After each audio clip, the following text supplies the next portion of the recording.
Welcome everyone, ফটোশপের class number 19 আপনাদের সবাইকে স্বাগতম। আজকের ক্লাসে আমরা কিছু ডিজাইন প্রিন্সিপাল সম্পর্কে আলোচনা করব। তো আমরা প্রথমে ফটোশপে চলে যাই। তো আপনি যখন কোনো ডিজাইন করবেন তার জন্য আপনাকে কিছু অলিখিত রুলস রয়েছে, যেগুলো ডিজাইন প্রিন্সিপাল আমরা বলে থাকি। এগুলো ব্যবহার করে আপনি চাইলে আপনার ডিজাইনকে আরও অনেক উন্নত করতে পারেন এবং বেটার করতে পারেন। অনেক ডিজাইন প্রিন্সিপালও রয়েছে, তার মধ্যে আমরা আজকে কয়েকটি কথা নিয়ে কথা বলব। প্রথমে যেটি নিয়ে আমরা কথা বলবো তা হচ্ছে লেআউট হচ্ছে আপনার ডিজাইনের যেই কোন এলিমেন্ট কই থাকবে, তার মধ্যে কতটুকু ডিস্টেন্স থাকবে তা নিয়ে আমরা আলোচনা করব। তো আমরা যদি লেআউট তৈরি করতে চাই, আমরা লেআউট তৈরি করার জন্য সাধারণত গ্রিড ব্যবহার করে থাকি।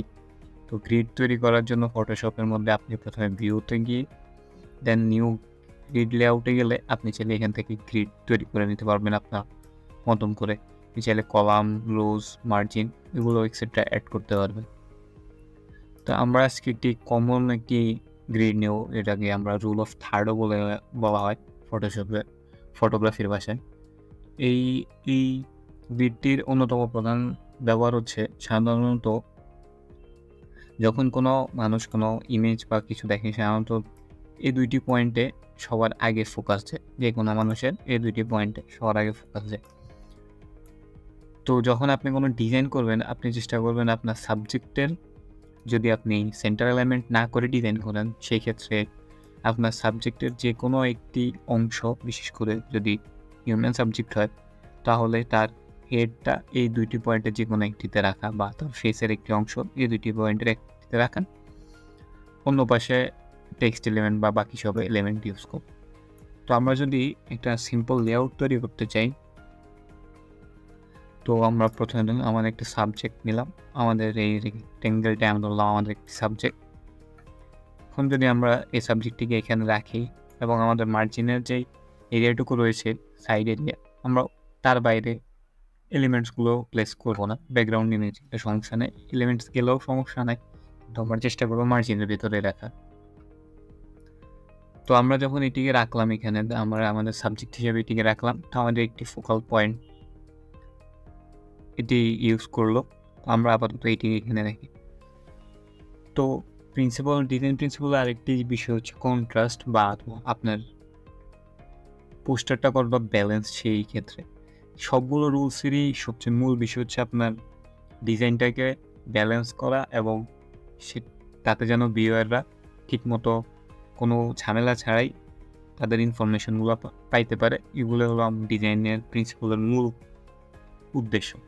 তো আমরা যদি এখন এই লেআউটটির পরে আমরা যদি এখন আমাদের ডিজাইনটি ব্যালেন্স করতে চাই, তো আমরা চাইলে এটির পাশে একটি টেক্সট ইউজ করতে পারবো। আমরা চাইলে এই এরিয়াতে একটি টেক্সট ইউজ করতে পারবো।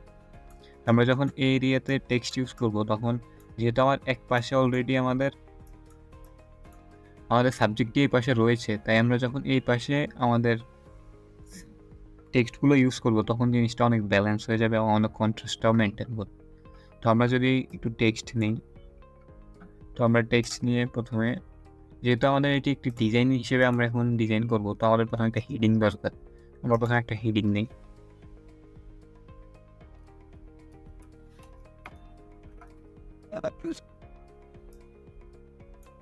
হেডিং নেওয়ার পরে আমরা এটির ফন্টটি চেঞ্জ করে দেব।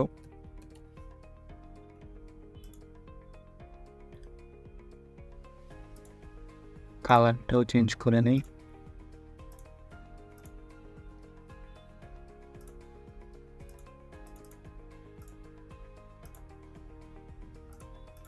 তো এটি আমরা আমাদের আপাতত এটিকে আমরা হেডিং হিসেবে, যেহেতু হেডিং সাধারণত সেন্ট্রাল অ্যালাইনমেন্ট হয় এবং দিকে থাকে, তো আমরা এটিকে আপাতত এখানে রাখছি।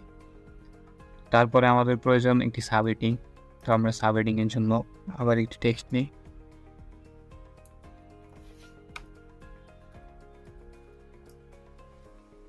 আমরা সাব হেডিংটিকে এখানে বসাবো এবং এটি সাইজ অ্যাডজাস্ট করে নেব আমাদের প্রয়োজন অনুসারে। দেন আমরা চাইলে এটির ওয়েটটা কমাইতে পারি। আমরা যদি এটির ওয়েট কমিয়ে দেই,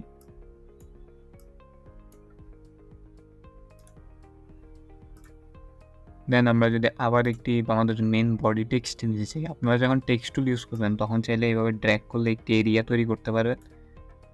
টেক্সটগুলো সবসময় এরিয়ার ভিতরেই থাকবে। তো আমরা এটির সাইজটা বড় করে নিই এবং এটির ওয়েট কমিয়ে নিই।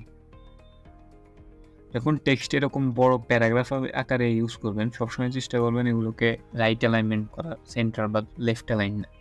এই ক্ষেত্রে কারণ সাধারণত আমরা যখন টেক্সটগুলো পড়ি তখন আমরা প্রত্যেকটা লাইন ডিটেলস আমরা সাধারণত এটিকে অনেক তাড়াতাড়ি পড়ার জন্য আমরা অল্প অল্প করে পড়ে চলে যাই। তাই যখন আপনি রাইট অ্যালাইনমেন্ট করবেন তখন ভিউয়ারের চোখ এগুলোর উপর দিয়ে যেতে অনেক স্বাচ্ছন্দ্য বোধ করবে। তো এটি চাইলে আমরা আরেকটি কাজ করতে পারি, আমরা চাইলে লাইনের যে স্পেসিংটা আছে সেটিকে আমরা বাড়াইতে পারি। লাইনের স্পেসিং বাড়ানোর জন্য আমরা যখন ক্যারেক্টার্সে যাব তখন চাইলে আমরা এই অপশনটি থেকে লাইনের স্পেসিং বাড়াতে এবং কমাতে পারি।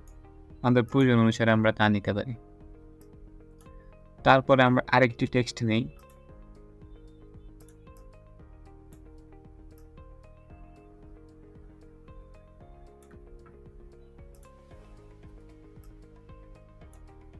আমরা এই টেক্সটটিকেও আরও ছোট করে নিই।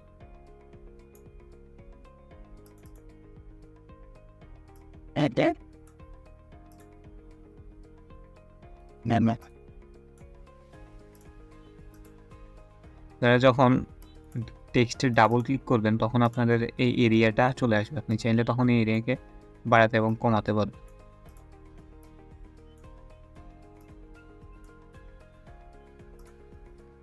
আমরা এটির স্পেসিং অফ করে দিই। তো এটি আমরা আমাদের